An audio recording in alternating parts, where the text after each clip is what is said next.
No morning had ever shined brighter in the kingdom of Eldoria than the day King Orion and Queen Selene welcomed their newborn daughter into the world. Princess Aria. The streets filled with music and celebration. Golden banners danced in the wind while the people rejoiced for their future queen. But hidden beneath the king's joyful smile was fear.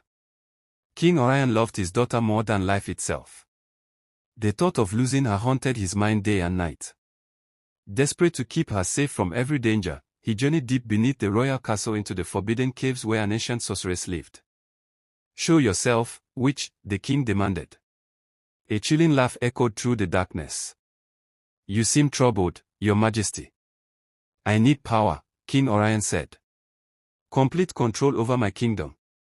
If my people obey every command, then my daughter will always be protected." The old sorceress stepped from the shadows. "You seek control because fear rules your heart. Please," the king begged. "I'll do anything." The witch smiled slowly. "Very well. Your wish shall be granted, but every spell demands a sacrifice." Dark magic twisted through the cavern walls. Then she whispered, "The curse will only break when a princess who does not know she is royal returns to Eldoria." Suddenly, the king collapsed in agony.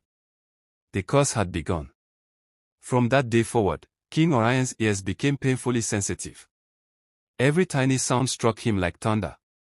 Laughter became unbearable. Footsteps sounded like explosions. Even the softest whisper caused him terrible pain. Unable to endure the noise, the king sent Queen Selene and baby Aria away to live in a distant village until the child was older. Then he changed the kingdom forever. No laughing. No shouting. No singing. No crying. Anyone who disturbs the silence shall be banished. Fear spread across Eldoria. Families abandoned their homes. Markets became empty. Music disappeared from the streets. The once beautiful kingdom turned cold and lifeless. And King Orion finally gained absolute control. But it cost him everything. Far from Eldoria, Princess Aria grew up in a quiet countryside village beside her mother, never knowing she was royalty. One evening, while watching the sunset, Aria sat beside her closest friend, Rowan. "Tell me the story again," she said softly. "The story about the hidden princess?" Rowan asked.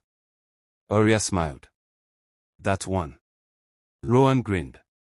"There once was a girl who didn't know she was royal." Aria listened with sparkling eyes. "One day," Rowan continued, "she discovers who she truly is, and finds the prince meant for her." Aria sighed happily. "I want a love story like that someday." Rowan laughed. "I could be your prince." Aria rolled her eyes playfully. You're just Rowan, the beekeeper." Rowan stood proudly. "I am Prince Rowan, master of the honeybees." Aria crossed her arms. "Oh really? Then prove it." Rowan lifted his hands toward the sky. "Bees of gold, hear my call. Flying, buzzing, circling all." Within moments, dozens of bees swarmed around him peacefully. Aria stared in amazement. Then suddenly, she stood up. "I'm going to find my destiny," she declared. Rowan's smile faded. "Then let me come with you."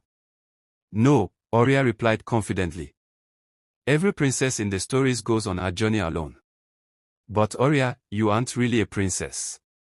She smiled mysteriously. "Maybe I'm meant to become one." The next morning, Aria left home. She traveled through forests and hills until she arrived near the forgotten borders of Eldoria. There, sitting alone beneath a tree, was an old man. "Sir," Aria asked gently, "why are you out here by yourself?"